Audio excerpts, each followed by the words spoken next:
the contract.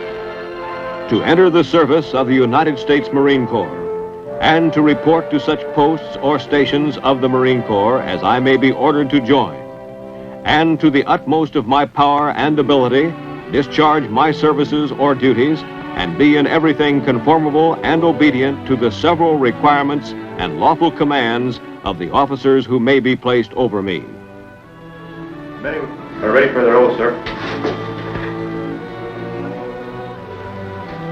Raise your right hand and repeat after me the oath of enlistment.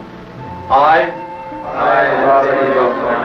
Do solemnly swear or affirm do solemnly swear that I will support and defend the Constitution of the United States against all enemies, foreign and domestic. that I will support and defend the Constitution of the United States against all enemies, foreign and domestic. That I will bear true faith and allegiance to the same. That I will bear true faith and allegiance to the same. And that I will obey the orders of the President of the United States. And that I will obey the orders of the President of the United States. and the orders of the officers appointed over me, And the orders of the officers appointed over me, according to regulations and the Uniform Code of Military Justice. according to regulations and the Uniform Code of Military Justice. So help me God. So help me God.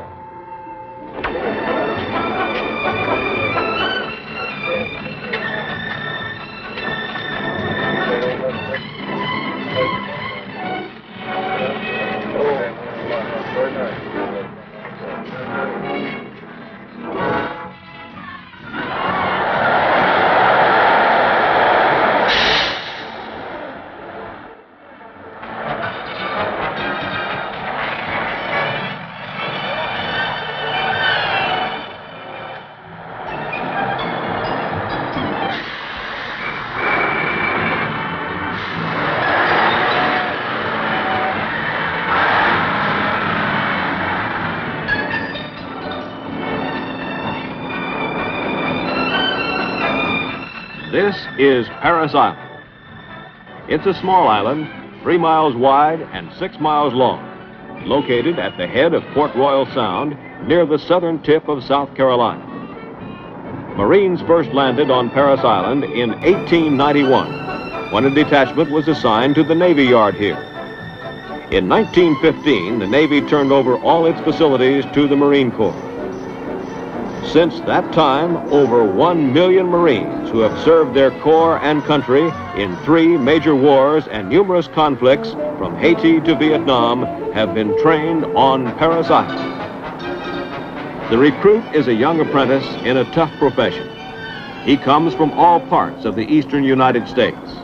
He averages 19 years old, 5 feet 10 inches tall, and weighs 160 pounds.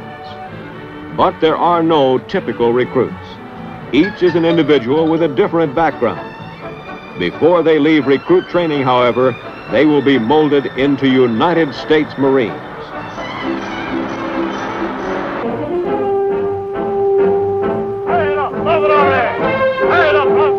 Upon arrival, the recruits are taken directly to the recruit receiving barracks, where they undergo their initial processing.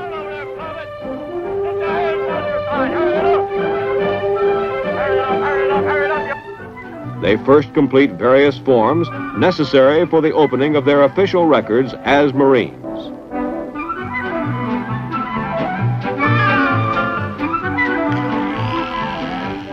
They receive their first Marine Corps haircut.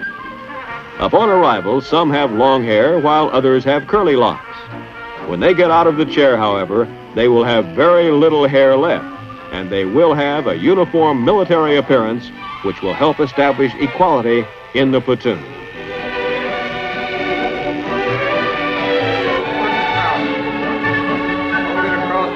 They receive a basic issue of personal articles needed while in training. Pick up the other towel. Hold it across your chest. Private, you now have 2. They also go through the hygienics unit, where they get rid of their civilian clothing that will not be needed for quite a while.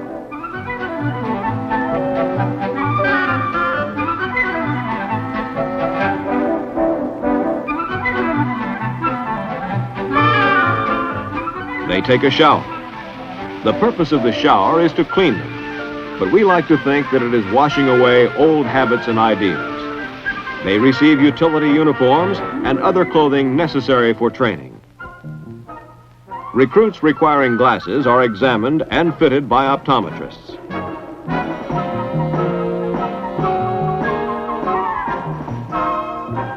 A full staff of dentists is aboard the depot to administer the recruits' dental needs.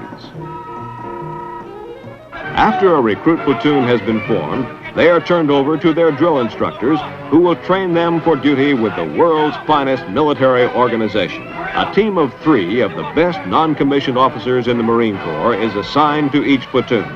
They have the job of molding these raw recruits into United States Marines. At least one of these non-commissioned officers will be with the platoon 24 hours a day for 9 consecutive weeks. Get your heels together! Stand up! Get them together! On their clothes, they look like they wiggle in the knees! Get them straight! To train them, they must control them. A recruit platoon has been formed, and a portion of their lives the recruits will never forget has begun.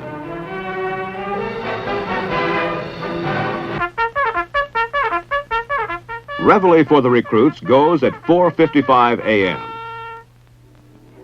They wash, shave, make up their bunks, and clean up the area before going to morning meal.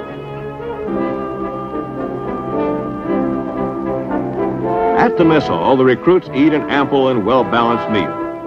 During the training day, they will easily burn up their 5,000-calorie diet. Before each meal, the recruits remember their religious obligations by saying grace.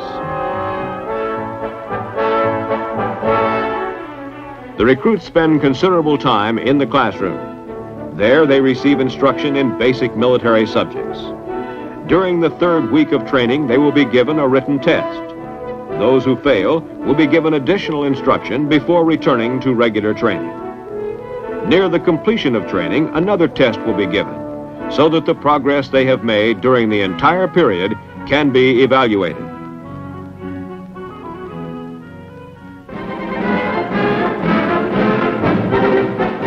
Many hours will also be spent learning the basic movements of close order drill.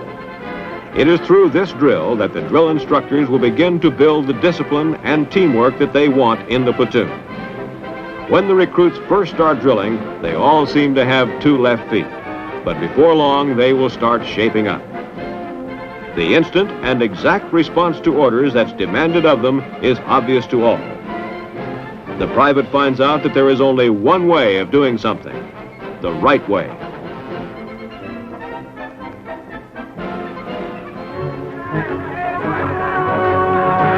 Physical training is also stressed here at Parris Island. Many hours are devoted to reconstruction of 19 years of improperly toned muscles, which must be conditioned in 9 short weeks. This program is conducted by both the physical training instructor and the drill instructor. The Marine Corps Obstacle Course provides an excellent physical conditioning device. The course consists of a series of unique obstacles which develop strength and coordination. The first time a recruit runs the course, he finds it is a challenging, near impossible feat. However, after weeks of intensive conditioning, he is able to negotiate the obstacles with little difficulty.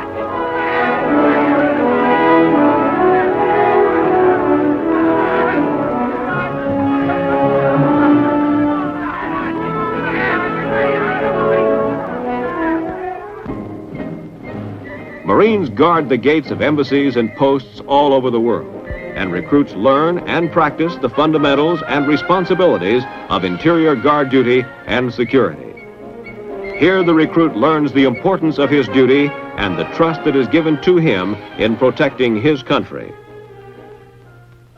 In the evening, the recruits are given an hour free time. During this time, the recruits devote their time to personal activities such as writing letters.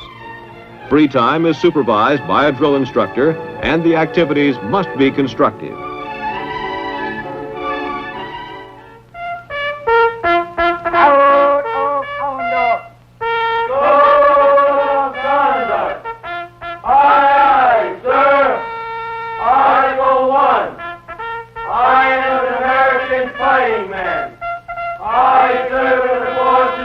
God, my country, and our way of life. I am prepared to give my life. At 9 o'clock each night, the recruits are ready for a full night of sleep. They have been given little time to think of anything but the Marine Corps. This is exactly what we want. We keep them so busy that they have little chance to become homesick. All recruits from the day of their arrival are encouraged to fulfill their moral obligations by attending the church of their choice. Those recruits who are not church members have the opportunity to attend religious instruction.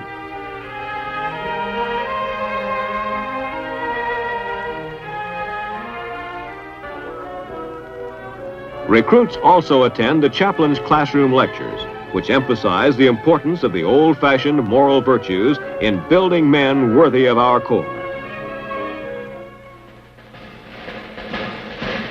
Now let us look at the Special Training Branch, which was organized for the recruits who are unable to keep up in training.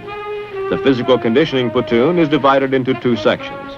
The Overweight section is designed to reduce the obese recruit through a program of scheduled exercises and low-calorie diet of about 2,200 calories. The efforts of the Overweight section are twofold. First, a recruit must lose half of his required weight loss. Second, he must pass a strength test in order to return to regular training. The average loss of weight for each recruit in the section is 1 pound per day. The physically weak enter a program of high-protein diet and physical training designed to stimulate and build up muscles the recruit had not realized were there.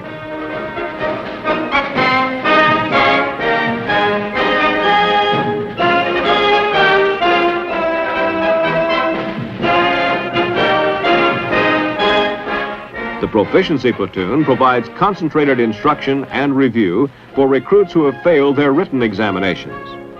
This training is accomplished on the weekend, and those recruits who pass a retest return to their regular platoon. Those who fail are retained to receive instruction at a slower pace. Recruits who have an extremely difficult time adjusting to the military environment are assigned to the Motivation Platoon. Here they will receive instruction that will stimulate their desire to return to training and to become a successful member of a regular platoon. When the recruits have shown that they can meet the demands of recruit training, they return to a regular platoon.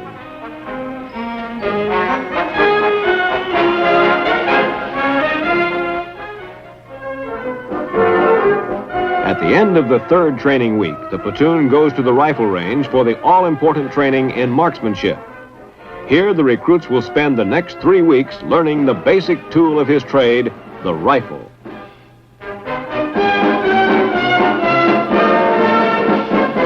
The platoon is assigned a primary marksmanship instructor who teaches all marksmanship training. The drill instructors assist him in teaching the basics of rifle marksmanship.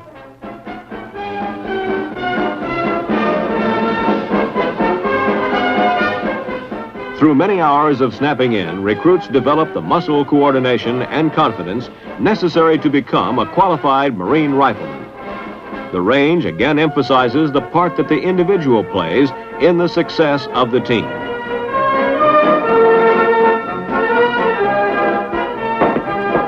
Qualification Day is a big event in the life of the recruit and to his platoon. The standards of excellence are high, but the results for individual and team efforts are well worthwhile. Already on the firing line. Shoot on your own target.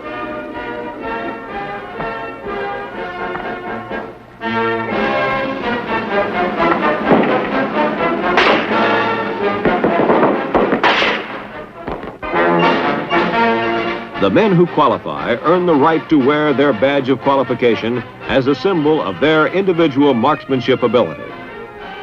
The Commanding General's Trophy is awarded to the platoon with the highest percentage on each qualification day. This is done to stress the importance of teamwork between the marksmanship instructor, drill instructors, and the recruits.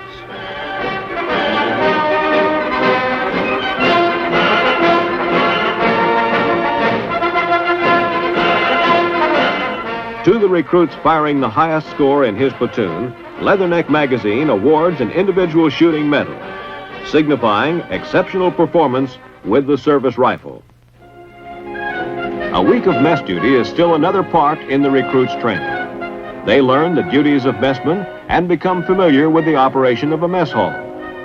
During this week, their work will be supervised by mess personnel. The drill instructor, however, is still in charge and will conduct rifle inspections and physical training whenever possible.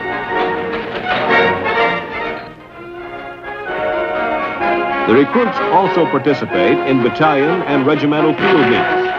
Each battalion selects teams to compete in the monthly regimental field meet.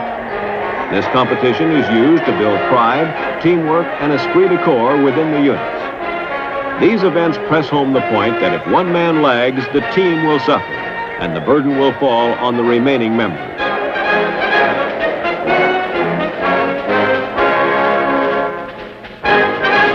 The recruits have now returned to their battalion area with only 2 more weeks to go and still a lot to do. Much of their time will be spent preparing for the battalion commander's drill competition, but not all of it. The last 2 weeks are the busiest weeks of recruit training. They'll be on the go every minute, trying to become the best recruits ever to leave Parris Island.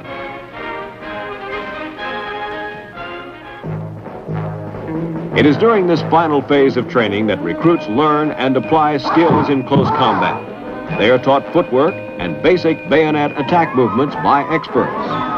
The skills are mastered by many hours of practical application on reaction courses which realistically simulate combat conditions.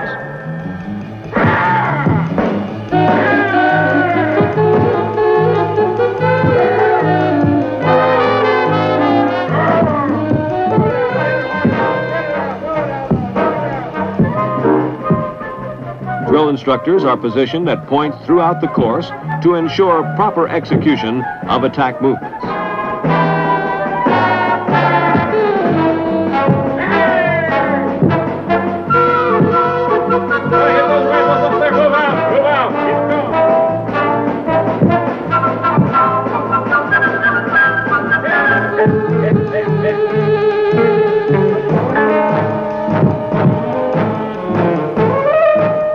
Bugle sticks and protective equipment enable recruits to engage in bayonet fighting bouts where they can experience bodily contact and develop aggressiveness, which is a quality most necessary in a good bayonet fighter.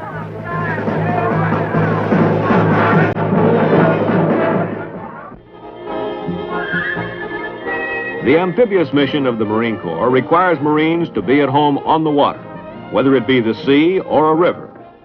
We train every recruit in the technique of water survival that may someday save his life or the life of a fellow Marine. The Marine Corps has adopted a water survival technique which is without a doubt the finest ever developed.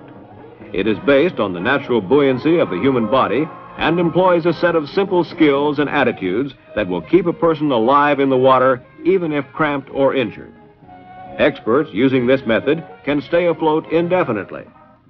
We also teach a travel stroke, which permits movements in the water with a minimum amount of physical exertion.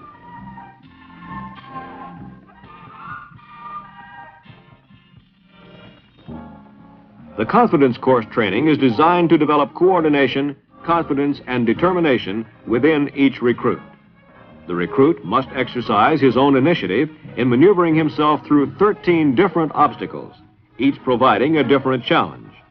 This training helps the recruit overcome fear of height by demanding the execution of obstacles which are up to 40 feet high.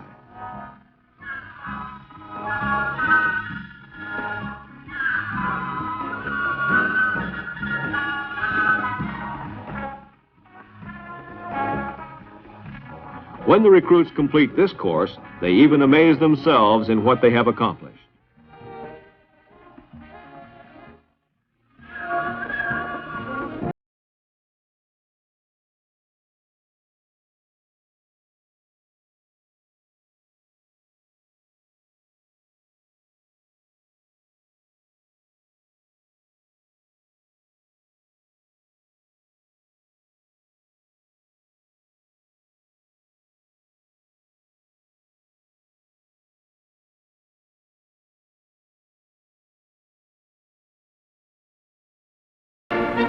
In their 8th week of training, the recruits go on an 8-mile training hike to Elliott's Beach for an overnight bivouac. Prior to their departure, the recruits are inspected by supervisory Marines. The recruits know that if they have not met the high standards of recruit training, it will be noted.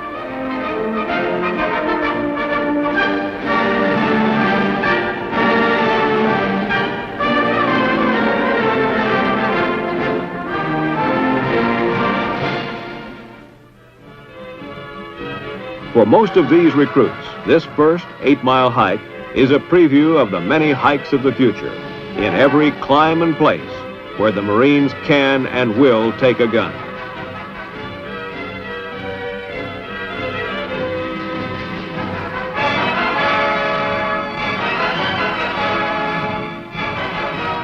Upon reaching Elliott's Beach, the recruits pitch their shelter tents and receive instruction on subjects which show them how to live in the field.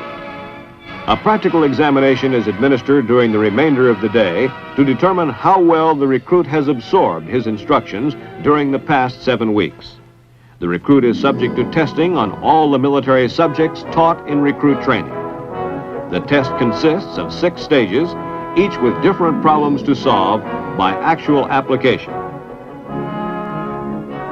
A Marine must know his weapon.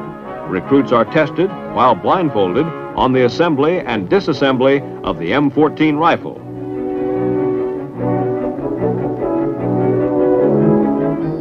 Knowledge of first aid may one day save the life of a brother Marine. In this test, recruits must properly treat simulated wounds.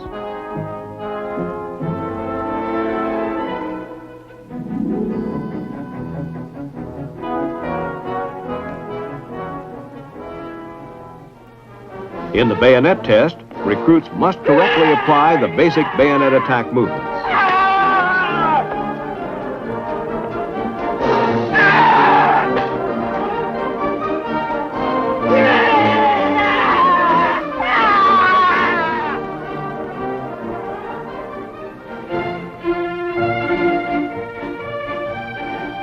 In the final phase of training, the tempo increases, and there is no place where this is more evident than on the physical training field. Progressive running and calisthenics form the nucleus of a program designed to increase the strength and endurance of a recruit while molding him into a hard, trim Marine. Each exercise strengthens and develops a certain set of long-neglected muscles and also aids in any necessary gain or loss of weight. The focal point of the physical conditioning program is the building of endurance through a system of progressive distance running.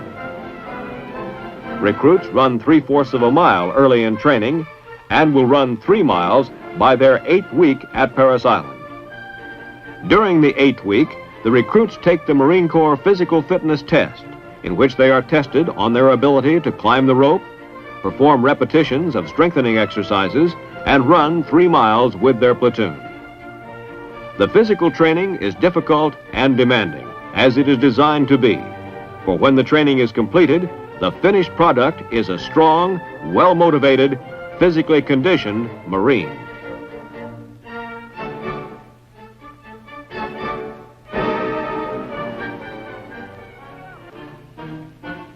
You will remember seeing this platoon at the beginning.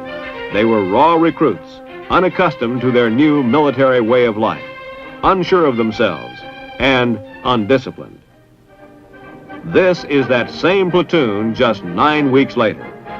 Some of the original recruits are missing. They are the ones that could not measure up. The platoon is now ready to demonstrate at the battalion commander's drill competition their ability to execute individual and unit movements with snap and precision. A mistake now will be seen and will reflect in the platoon rating.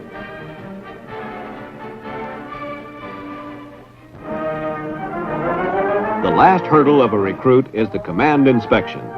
This is his chance to prove that he has measured up to the high standards expected of him. Here, the regimental commander and the battalion commander have the opportunity to personally inspect each recruit. They are assisted by a team of officers and drill instructors who closely and critically inspect each recruit for his personal and military appearance, the condition of his rifle, and his professional knowledge.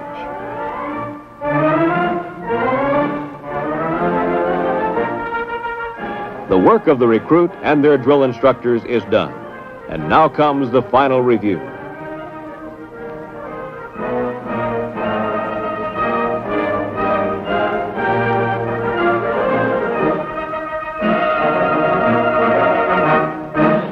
Many proud parents travel to Parris Island to see their sons graduate. However, due to the wholesome diet and rigorous physical training program, many have to look twice because of the changes in appearance which have taken place. Those recruits who have demonstrated special skills and outstanding performance of duty are honored for their efforts.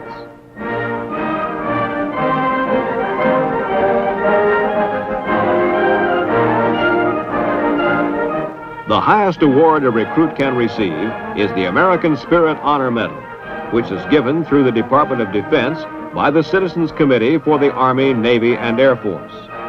The distinction is reserved for the truly superior recruit, and it is given to only about one recruit in 5,000.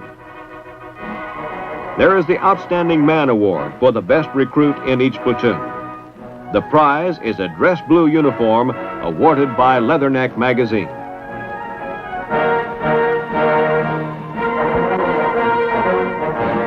The high shooter in each platoon receives a certificate as a symbol of his marksmanship skill. In addition, up to 10% of each platoon may receive meritorious promotion to private first class.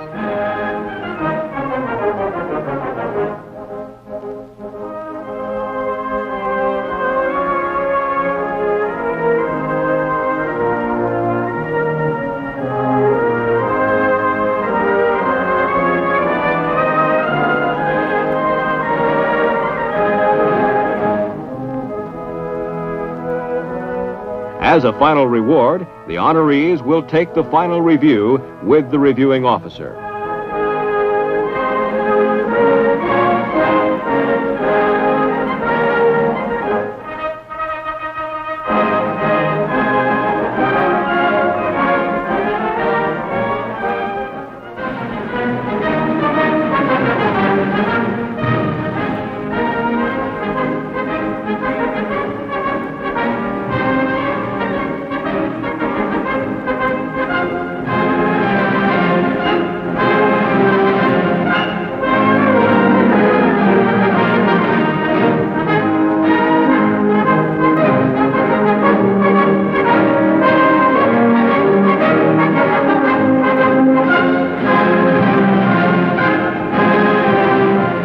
This is a memorable occasion in the lives of these recruits.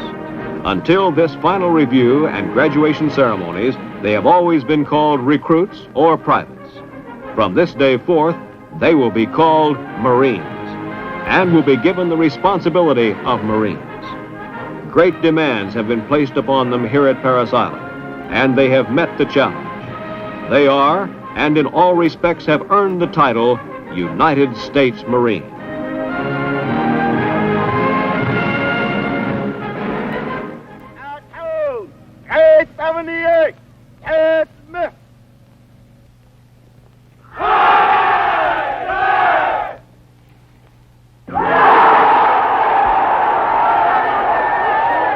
After dismissal, the new Marines join their families.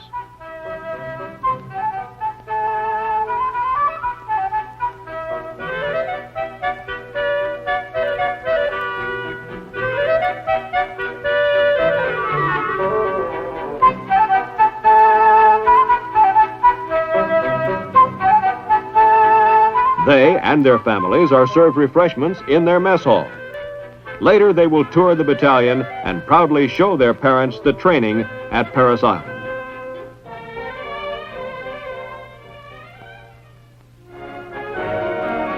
The next morning, outpost morning, the drill instructors load the platoon on buses for the trip to the infantry training regiment at Camp Lejeune, North Carolina.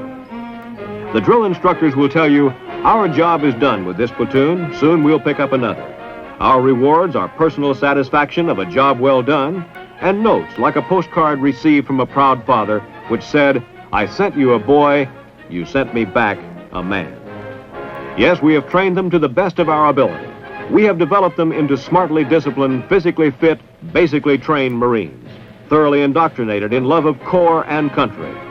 We have demanded of them the highest standards of personal conduct, morality, and professional skill.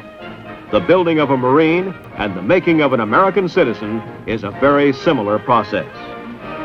At Parris Island, we build men, body, mind, and spirit. We make Marines.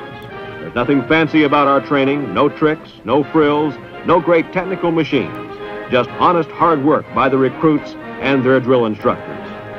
The drill instructors have taught and the recruits have learned the basic tools of their trade: discipline, dedication, physical fitness, proficiency, love of corps and country. We have started the training that will continue throughout the Marine's career, be it for 2 years or 30 years. And these 9 weeks have instilled memories and traditions for him to cherish and uphold for the rest of his life. They are Marines.